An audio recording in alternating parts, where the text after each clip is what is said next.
Hey everyone, we're at Ford Nationals and we met up with Keith and he's going to tell us all about his '86 Mustang. So tell me all about it.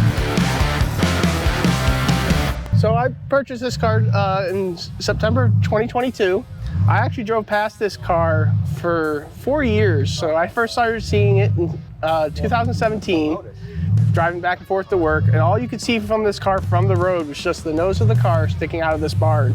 Oh, wow. And so the guy who had it bought it to be a parts car.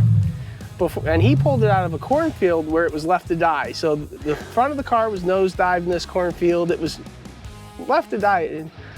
2 years after talking with him about it, saying how great the car condition was overall, body work, and not rusted out, and everything was there, I said, I'd love to see this car back on the road.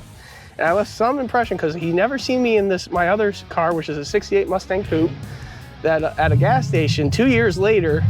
And he's like, hey, you still want this car? And he sold it to me for a great deal. He's like, out of everyone who saw that stopped and asked about this car, you're the only one who I felt genuinely wanted to put it back on the road. That's awesome. So it took me a couple years to get it back on the road. Other than the paint, it is all original. It's got the 3.8 V6 automatic with 122,000 original miles documented.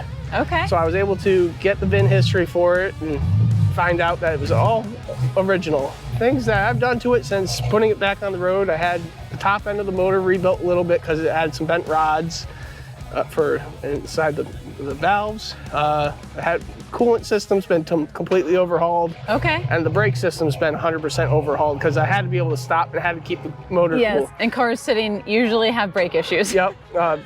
Fuel system's been overhauled. And other than that, new headlights just to make it visible. Yes. Otherwise, other than, you know, the things you got to do, the cars that have been sitting, you just got it back on the road. And I've just been enjoying it. I get a lot of people who say, get something a little nicer, get something with a V8. And it's like, you know, I don't see too many V6s. And even in the online community, there's no love for the V6 and the Fox bodies. Yes. It's because searching online, I'm like, all right, I need a new coolant reservoir tank. They're like, your battery's in the wrong spot, because on the V8 cars, the battery's on the driver's side of the car instead of the passenger side. So trying to find information for this V6 car has been really hard, but it's been really fun in the same time. So yeah, you have your own little scavenger hunt, and you have a piece of history by leaving it with a V6. So, and I love driving a convertible again after having my last one totaled out on me. So yeah, this is awesome. Well, thank you so much, Keith. Thank you.